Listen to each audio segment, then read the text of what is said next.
Growing up, I was always drawn towards the more exciting and action-packed elements of entertainment.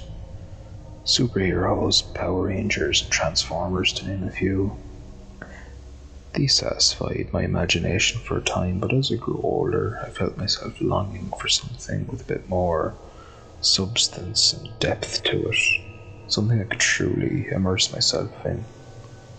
And it was around this time I started to delve into the world of high fantasy.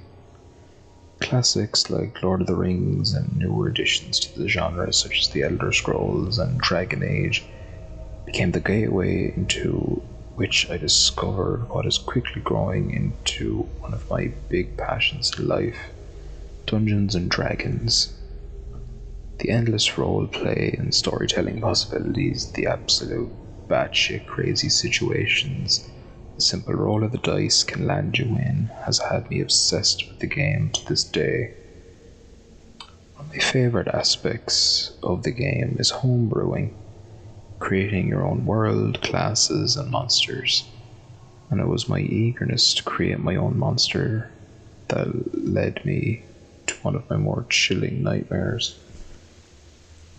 It started off in total darkness, eerily quiet with only the sound of dripping water and crumbling stone to keep me company.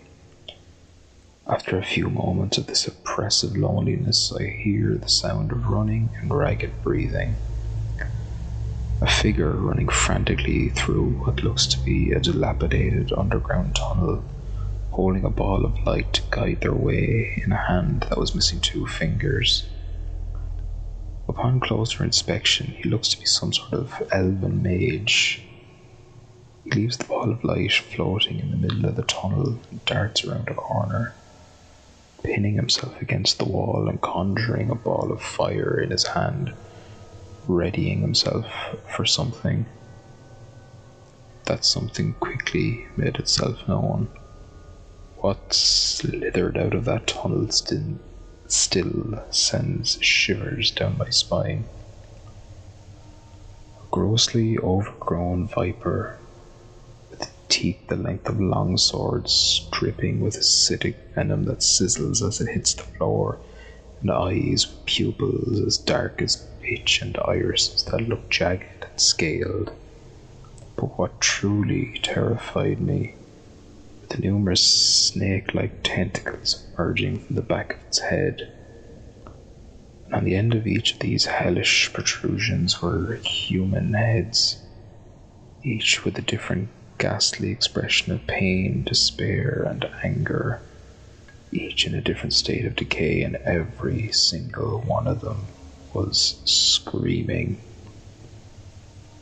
After this dream, I devised that when the viper eats a victim, it also absorbs its soul, and this manifests as one of these screaming heads as a way to shock and intimidate potential prey.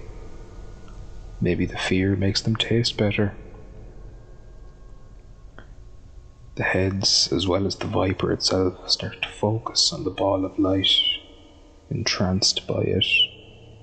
I look over and see the elven mage breathing heavily, preparing himself for what comes next. He readies his fireball, whips around the corner to face his ungodly abomination, and that is when I woke up.